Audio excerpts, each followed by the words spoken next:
Good morning at welcome po sa ating channel mga kaaraw. So update tayo sa ating solar power.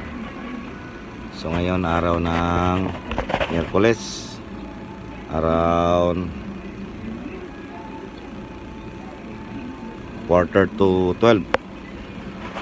So yung harvest natin mga kaaraw, ipakita ko sa inyo magkano, ilan yung harvest ng solar panel natin, ilang kilowatt.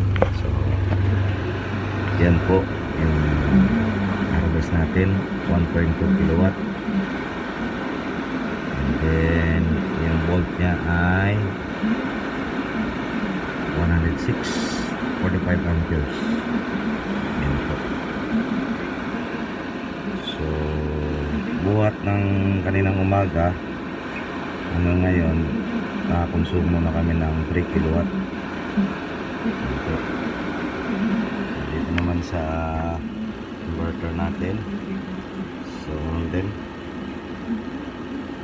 26 volts, pareho lang, may 35% amperes, 35% yung ano to, load natin.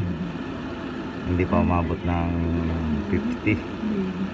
Pero mga kaaraw, ang gamit po namin dyan ay dalawang aircon po. Yan naman po ay ang sa Samsel po o sa grid natin. I-off lang natin mga kaaraw. So yan, nakita nyo, naka-off na. So yung battery natin,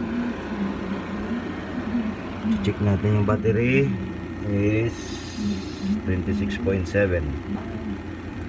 and then yung load natin ay 1.16 o 1.1 kilowatt. Yan po. So pakita ko sa inyo kung umaandar ba yung aircon. Yan po, umaandar po yan.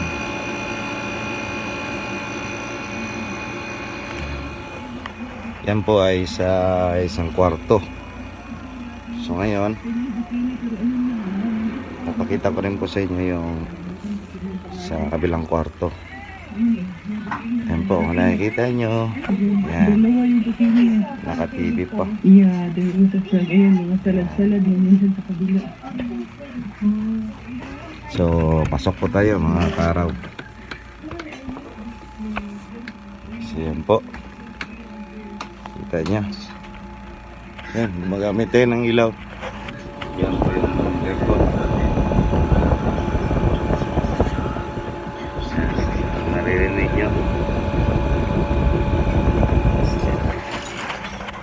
So yan po ang tulong ng pag may solar power tayo. So bali tipid na talaga sa ano to, bayarin ng kuryente. So sa taas na naman tayo. Punta natin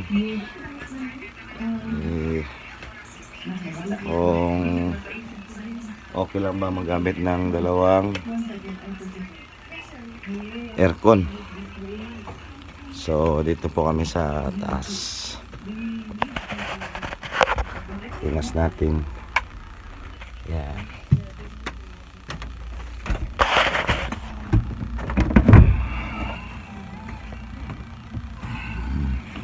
Sino yan? Papa. Ayan, nakita nyo guys, mga kaaraw, kung okay lang ba magamit ng Aircon? dalawang aircon. Yan po, sabay-sabay po yan.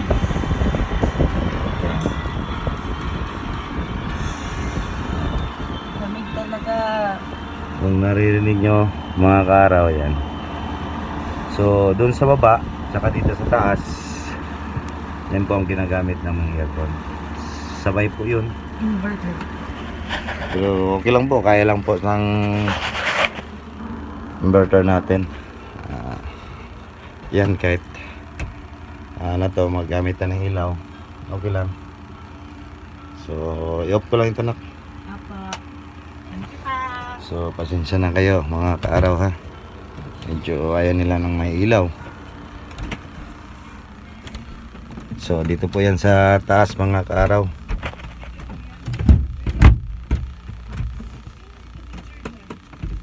Bababa na po tayo. So yun po, off mo natin yung ilaw. So dito po yan, spiral paakyat sa taas.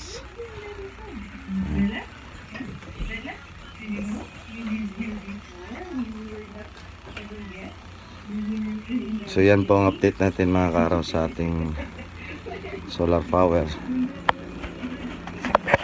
So kaya niya pong pagsabayin na basta araw lang po, hanggat kaya lang ng inverter kung ilang watts yung magamit. Huwag lang tayo mag-exist na paggamit sa load natin sa bahay. Kasi yung ano to, kilowatt ng inverter natin ay 3 kilowatt. So hindi pa naman siya umabot ng 2 kilowatt. So magaan pa yun sa kanya. O kahit sabihin mo na gumamit tayo ng 2 kilowatt, kasi 3 kilowatt man ito. So hanggat hindi pa siya umabot ng 3 kilowatt, so okay lang po sa inverter natin. Kahit magamit tayo ng mga 2.5, okay na po yun. So yan po kung nakikita nyo mga kaaraw. DIY lang po yan sa bahay namin. Ito po, so kita nyo naman, lagyan ko lang ng decoration. So yan, lagyan ko rin ng electric fan dito. So yan po, kung nagustuhan nyo yung video natin, huwag nyo pong kalimutan na click yung notification bell natin. Like lang po at mag-share. Then subscribe lang po kayo sa aking channel. Yan lang po at ingat po kayong lahat.